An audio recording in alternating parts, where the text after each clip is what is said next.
This first chapter, it's introducing you to the field of geography. It talks about this famous picture, right, that painted a picture of a region for a lot of people at the time, painted a picture of the conflict, and it spoke many different things, a lot of different people, right?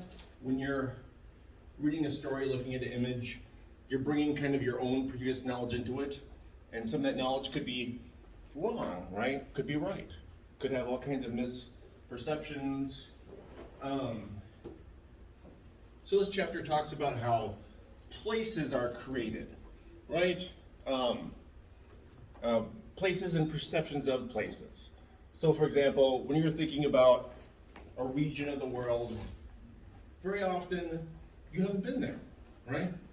And so if you're thinking about a region, you're often thinking about, maybe you saw it in a movie, right? Maybe there was a book, maybe a news story, maybe you have a friend who went to a place, and now the friend who's going to tell you a story about the place, that story's going to be selective, right? They're going to talk about what they thought of it, and they could have misperceptions and who knows what's going on. In this creation of place, creation of spaces, it's an activity that we're all doing all the time. We're all defining and redefining our own identities and our connections with each other, with places. So for example, I bet you all are creating an identity of a place every day, right? You heard of Instagram? People heard of Instagram, use Instagram, right? That might be your main exposure to a lot of different places in the world, right?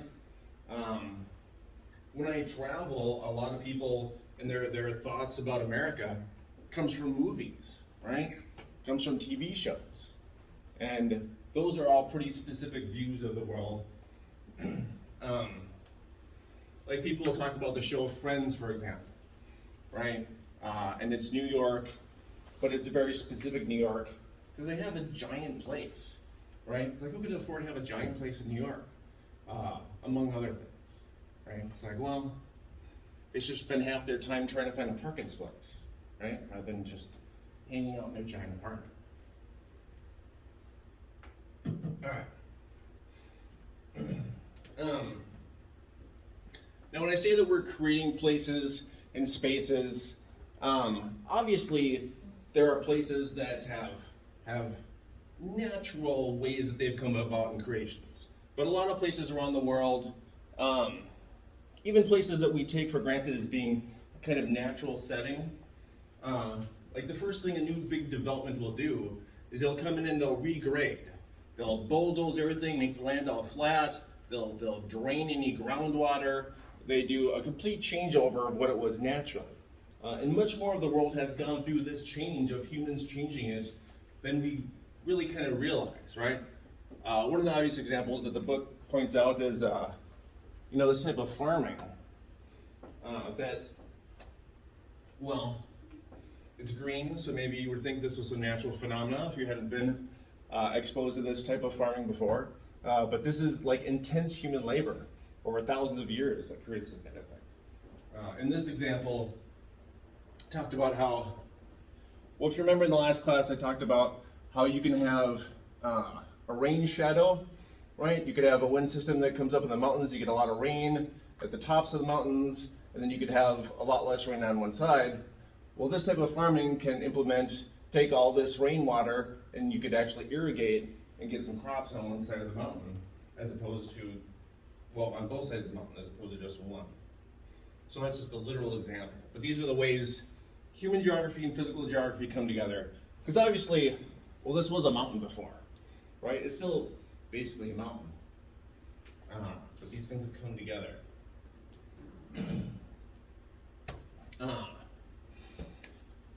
Let's see, I've talked about all these things a bit here. These are terms from the book. You know what people are, place, you know what environment is.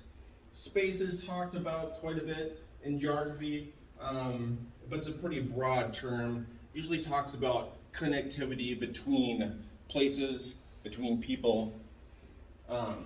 So for example, if we look at one of the topics in the book will be global cities, right? And I'll talk about how the more interconnected certain cities are, the more globalized they are, right? That's kind of the theme of the class, globalized. And it's interesting because, well, many global cities, the people in those cities will have more in common with people in other global cities on the other side of the planet than they do with people in the outlying regions around those cities, right?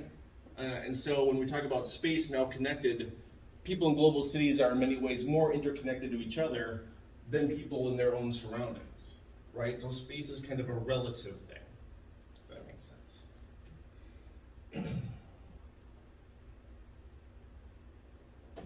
Another example of how this comes together, the book talks about, well, flooding of the Indus River. Now the Indus River, flooding is not an unusual thing because it actually happens all the time, but large-scale flooding that the infrastructure has not been built for. You probably saw pictures of the flooding in New York recently, right? New York wasn't made for that much kind of water, for hurricane level amounts of water, right?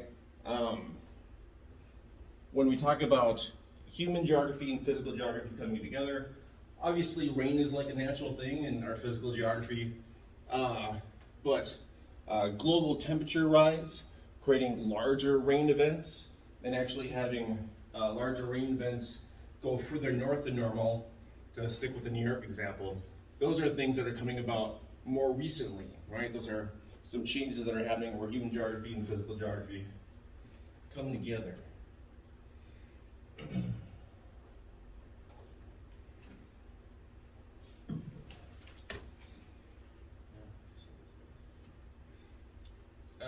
And I did put all these note slides on our class website if you want them for notes or anything.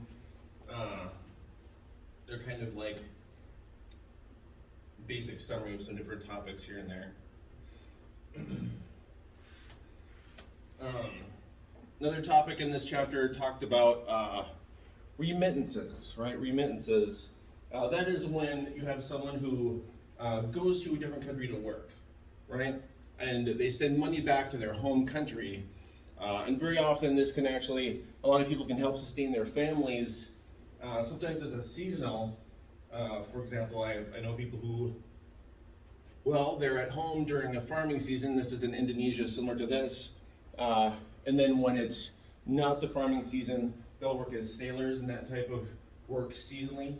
Maybe if you've taken a cruise ship, maybe people take jobs on cruise ships, do that for 6 months, you go home for 6 months, back and forth. But it's a way to send money back home. This chapter talks about a specific example of workers working in Saudi Arabia. Some countries, especially wealthy ones, a large percentage of their population are actually people from other countries who are working in that country, who are allowed in under a temporary visa of some sort. So what that means is then you actually have like maybe more than half your population who don't have rights as citizens, right? Who are living in that country, sometimes having children and families in that country.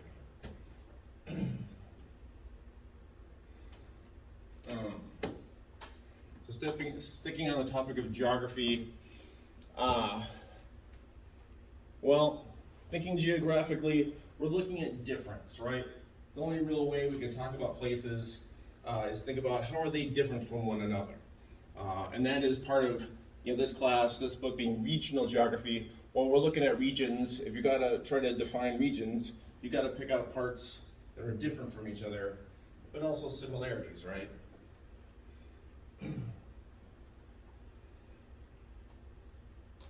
So this textbook takes a very specific kind of angle on understanding geography.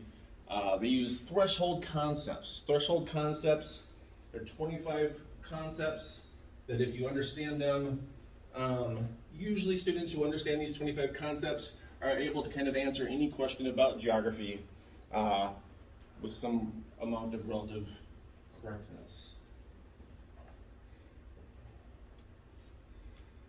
So the first term in the textbook is context, right? A very simple concept.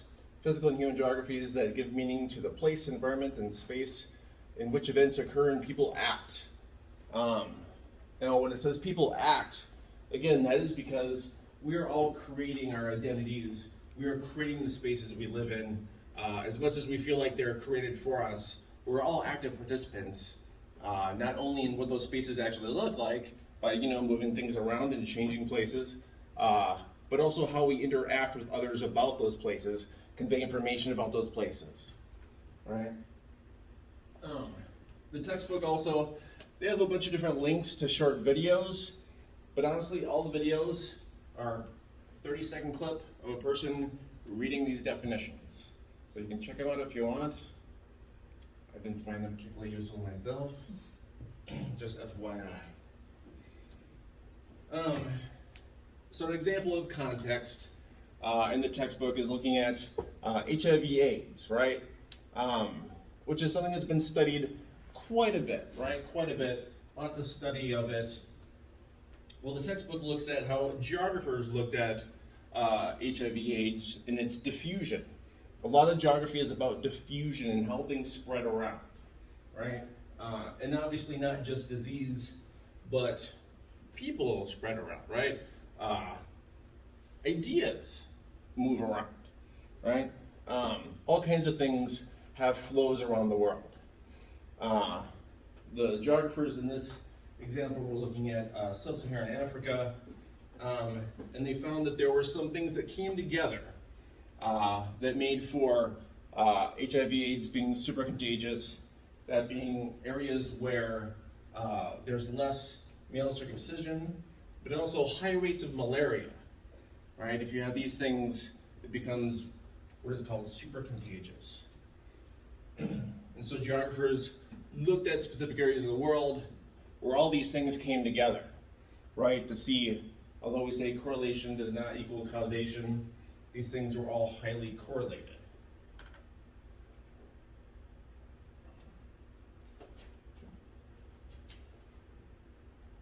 Scale, another term, another threshold concept from the book. Scale, the geographical scope, local, national, or global, in which we analyze and understand a phenomenon. Very, very basic concept. Scale, well, the scale of how you look at problems will often really help you in figuring out their solutions, or at least kind of what's going on. So for example, in the previous example we're looking at HIV/AIDS, if you read news articles about it or something, it'll often be very small scale, right? It'll be a doctor talking about specific treatments. Sometimes they'll talk about a community, sometimes maybe a country, but taking a look at a real wide scale was how these geographers figured out these other correlations.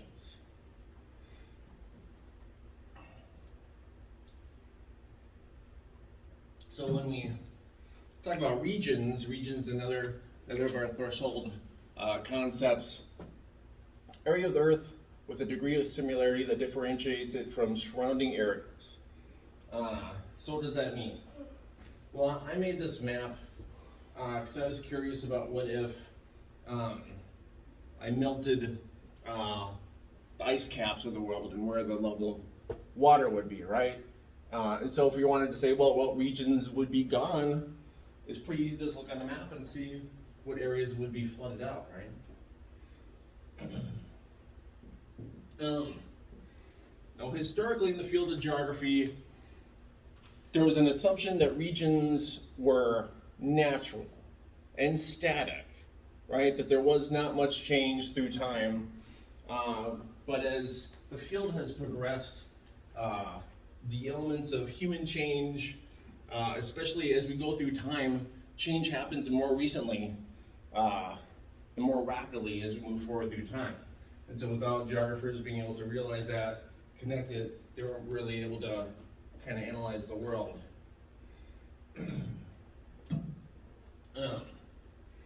So in making regions, in deciding regions, Geographers look at a lot of different things and how they come together, right? Especially the larger regions we're going to be breaking up, like each chapter is a region. Look at things like languages, religions, climate, vegetation, wide range of things.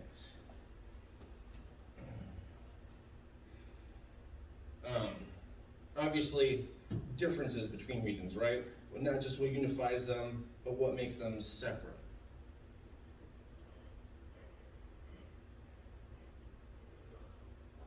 So global vegetation. You know, if you were gonna decide that everything was just natural world differences, this is the type of map you would use, right? And you would just, well, you could obviously divide the world up by climates, by vegetation. Actually, this might be a good example of ways geography is changing through time, right? So for example, if I was going to say, what do you call this region here? What would you say? The Mediterranean. Mediterranean? Middle East. Now you might notice in our book for that region, they don't list the Middle East as the name, right? Let's see. They have it as Southwest Asia and North Africa, which is a much larger name, but geographers have moved away from the term the Middle East because that is a term which a lot of terms that, of course, we use in the United States have the lineage of being British, right? English, they're from England. Now, Middle East, well, that might make some sense if you're from England, you're talking about where places are from you, but it doesn't really make sense literally from the US, because it's equal distance east and west from us. It's not the middle of anything, right? It's like, but we use English, as many places around the world do, and the context doesn't make sense as much anymore. So what would you call it? Well, I don't know, it's a long name. Southwest Asia and North Africa. Southwest Asia and North Africa. That doesn't go off the tongue. It doesn't. Well, and obviously, people are going to still use the term Middle East, but if you get confused, in geography, they're moving away from it. Because, like I said, it just doesn't make literal sense. Oh. Right? There's lots of things. As we move through the class, we'll find that there's lots of things that make sense from England, but does not make as much sense from the rest of the world when we're looking at geography.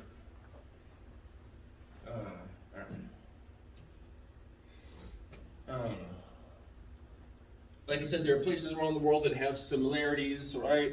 Tropical rainforests. I think someone here had been to Costa Rica before. Anyone been to Costa Rica? I thought someone had. All right.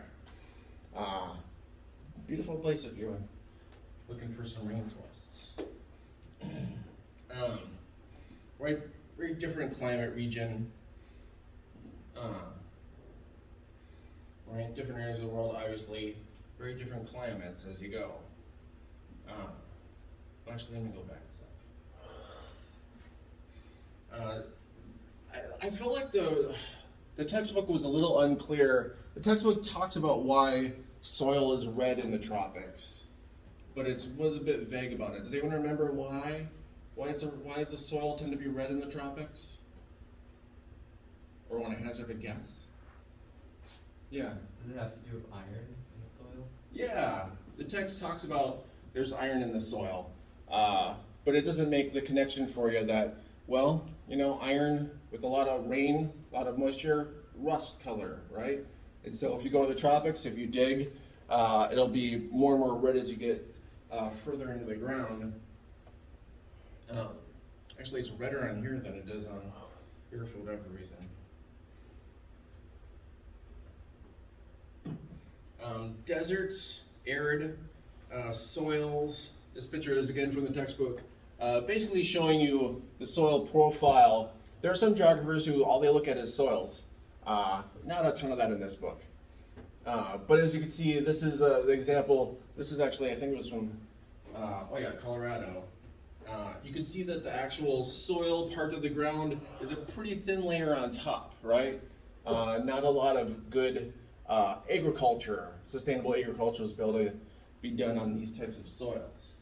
That's part of the reason we have the Dust Bowl during the Great Depression era. We'll talk a little bit more about that actually when we get to our chapter in North America. But what the text was saying is that looking at similarities around the world, amount of precipitation is one similarity that you could start to characterize and define different areas by. One thing that defines regions is, well, regions become institutionalized. What that means is, in a nutshell, humans can label a region something, and then it just becomes known as that to other people, even though that term might not make sense to everybody, right? Similar to like the Middle East being a term. It doesn't make sense if you're in China, it's not the Middle East from you. From the US, it's not the Middle East. For most places, it doesn't really make sense to call it the Middle East, right? But these things have legacies. The example in the textbook is World Food Program. Example that people probably are more aware of, a lot of people are into sports, and so you may think about your sports teams and their different regions, right? The United Nations World Food Program, right? This being the United Nations, so being a large global entity that has some amount of leverage as far as defining places, we can see again, they also, not only do they not call one name of the Middle East, but they actually split it up quite a bit, right? Categorically. And, you could look at these terms and how these places are split up and wonder if they actually make sense or not. I mean, for example, Southern Asia there is one category, right? Now, politically, if you're in a food program and combining those areas might not make that much sense because these are places that are politically very different, right? Or categorizing most of Africa into one giant category, right? It's like you have places that are actually very different, but because the United Nations is using these categories, they become part of our institutionalization of what regions mean, what areas we categorize together.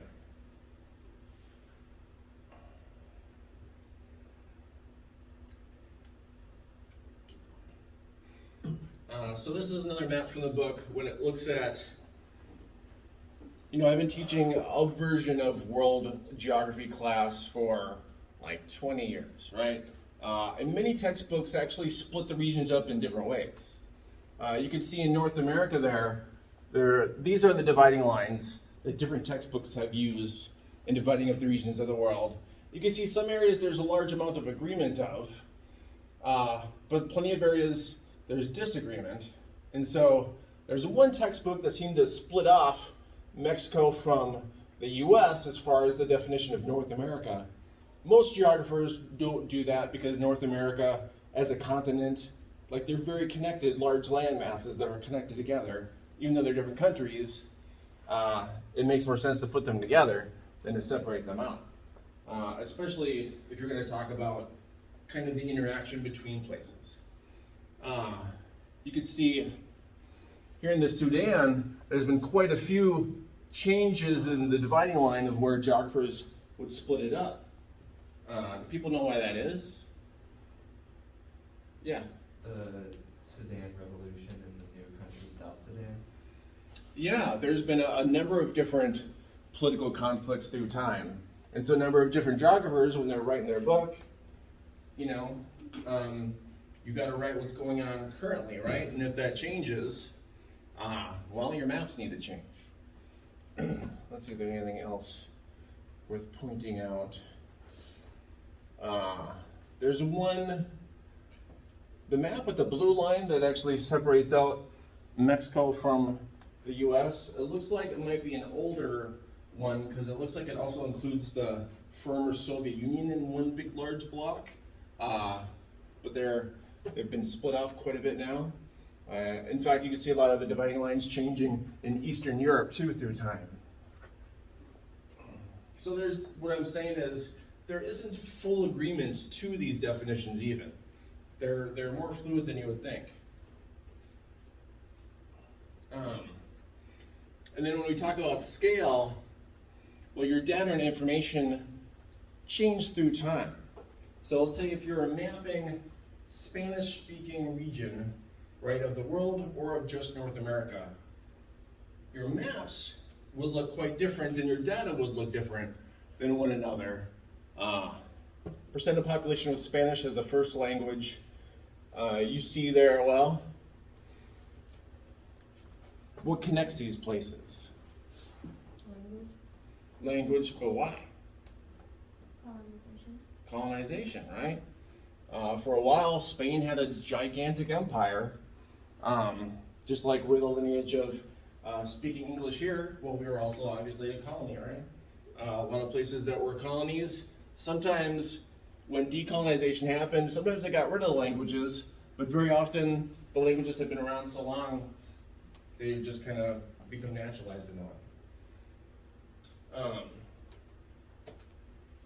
So the same title of this map, percentage population with Spanish as the first language, but at a different scale, right? Just looking at the US, and these look like counties, so county level data, right? And again, this is the legacy of the same thing, right? A bunch of the US was Spanish colony for a while, right?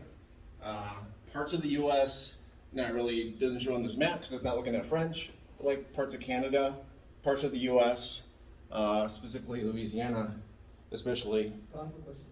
Yeah. Is there a chance statistically that the United States goes back to certain parts of the United States go back to going Spanish speaking?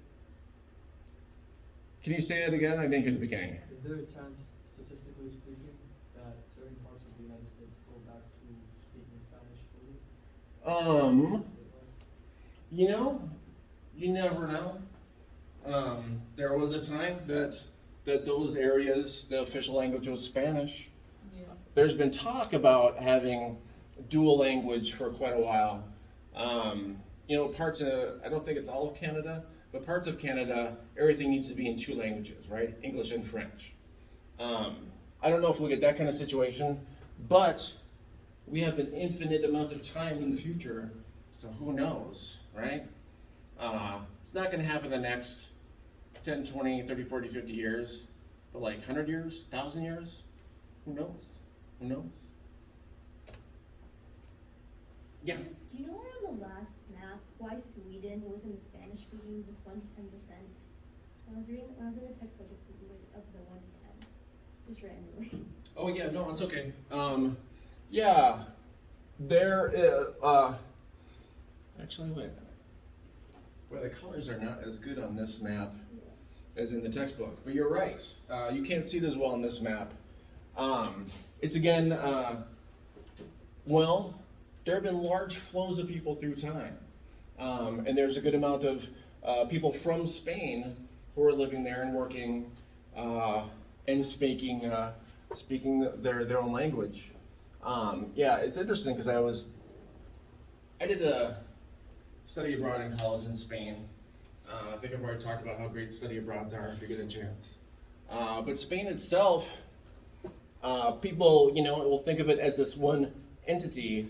But, you know, if you go to the north of Spain, there's large areas where you had settlers from Ireland, and people look like they're Irish. And then if you go to the south of Spain, there's a whole bunch of people who are part of the Moorish populations who came in. And so they'll look very similar to people in Northern Africa, right? There's much more of contrast and diversity around the world than we kind of can see, especially if we have a very simple map we're looking at. It's a good question. Okay. Oh, actually, let me go back to this real quick. Now, this being a large Spanish-speaking population, it's not similar to where it was part of Mexico, right? Why does that area have such a high speaking Spanish population? I think you're all correct. I heard Caribbean and Cuba, right? A lot of migration from this area, from nearby. Puerto Rico too.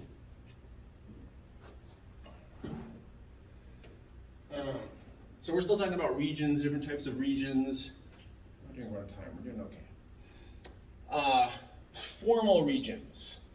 formal regions are pretty easy to define. A lot of those other regions are kind of mushy as concepts, you know what I mean, and changing around. A formal region, you could basically just say, does this region have this thing or not? And if it doesn't, then it's not. And then if it is part of that region, right?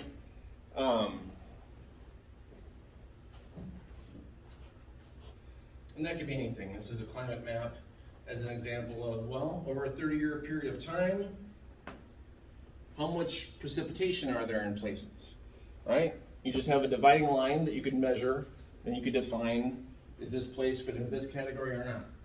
Now on the ground, there's a lot of microclimates, right? And so on the ground, there's lots of places that you'll be in a region that has one type of weather, but you're on the top of a mountain and it has different type of weather, right? But in the large scale, you don't see that so much. Some of these, well, depends on the term you use and kind of how fuzzy it is, right? In the book, it shows this map looking at the Great Plains, right? And they had a bunch of different geographers draw a circle around how they defined the Great Plains. Now, I myself, I understand them including part of Minnesota in the Great Plains. Looks like a number of geographers did not include Minnesota at all when they were talking about the Great Plains. And there's lots of terms like that that are a bit iffy. It's like the term the South, right? The South. If people think about the United States and the South, right? Are you thinking about here? Is that the South? But it's technically the South, right? It's like how the Middle East is a term that, like, does that make sense?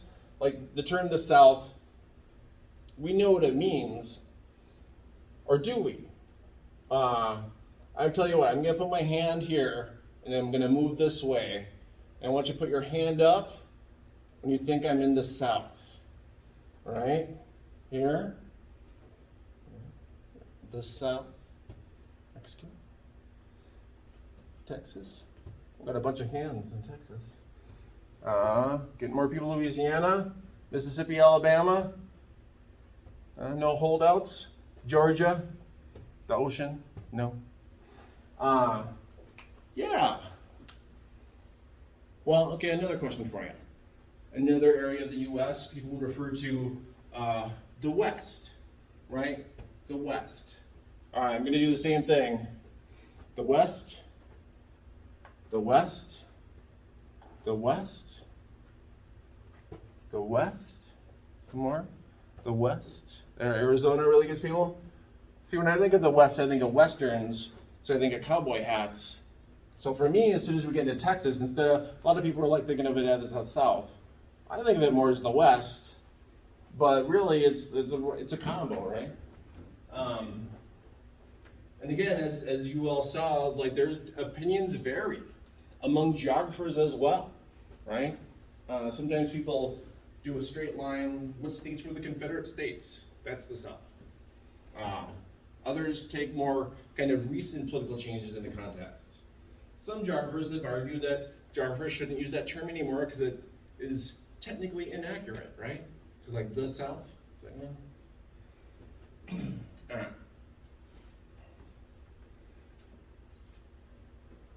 Functional regions are probably the easiest type of regions to think through.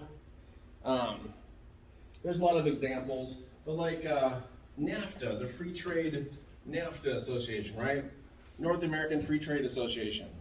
Well, if you're that includes Canada, the United States, and Mexico. Categorically, if you're not one of those, you're not in that organization, right? An easy way to think about it is school districts. School districts, right? Functional regions. It's like, well, if you're not in that region, you just look at your street number and know what school zone you're in, right? In school zones, well, these are, again, these things that become institutionalized through time. The textbook talks about how, you could just be on a slight side of a school district, and you could have teachers that might be making half as much as the teacher on the other side. And it's like, well, you would try to see what you could do to try to join that district, right? But it might just not be, it just comes down to your address.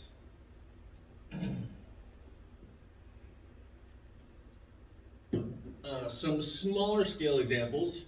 One of the kind of interesting things about geography is that it could be used at all kinds of different scales.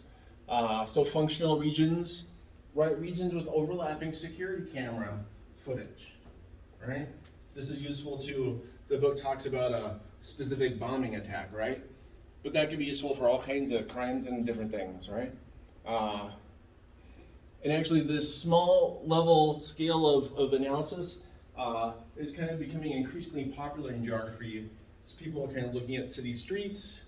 Like when I was teaching at the U of M, one of my main colleagues there, research was on Goa trance music clubs and the geography of where people are on the dance floor and inside the club and how there's a hierarchy involved, right? Things like that are very popular in geography.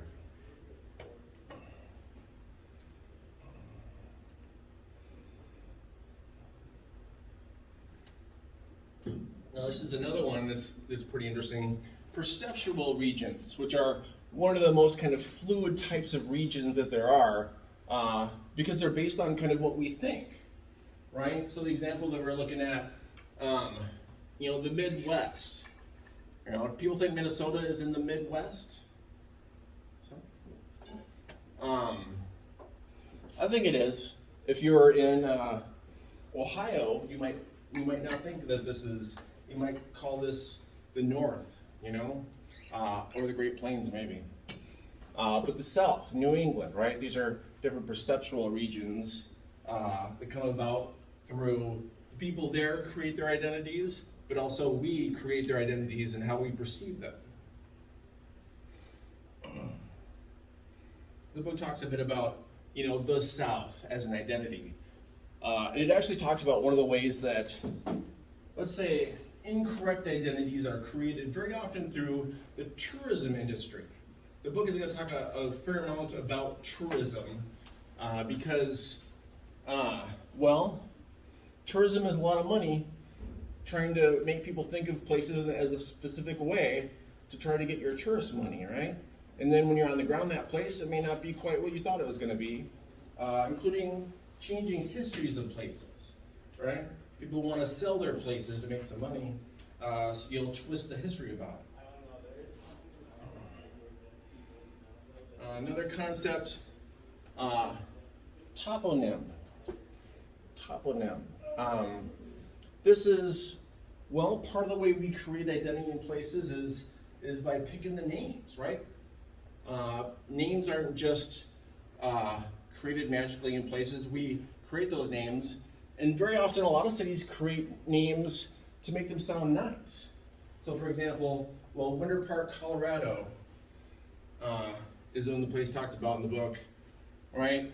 And it's, to give you a certain type of a vision of what that place is like if you want to go hang out, right? Go skiing or something. I would say that there was a period of time that a lot of cities put park at the end of their name, like Brooklyn Park, locally here, Brooklyn Park. Is it famous for its park? No, it's not famous for its park. But they thought it would make a nice name. We also have Brooklyn Center here. Their aim was to make it seem as if they're the center of something. It's like Brooklyn Center. Well, there's a big mall there. It's not quite the center of shopping that it used to be.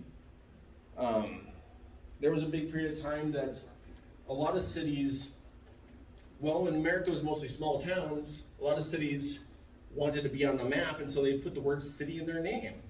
It's like, we're Carson City. Like, you can't just say you're Carson. It's like, no, we're Carson City. We're Kansas City. We have city in our name, so we're a city. There was a time when every place wanted to have a Heights in their name. Like, we're better than a city. We're the Heights. We're Columbia Heights. We're Falcon Heights. It's like, are those high up? Are those high elevation? No. But they just want, right? All these names of places.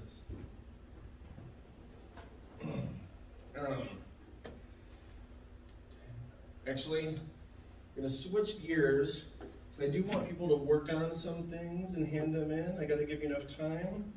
So, go into instructions. So you're gonna do some small group work, right? So what I'm gonna have you do is you're gonna get into groups of 3 or 4 per group.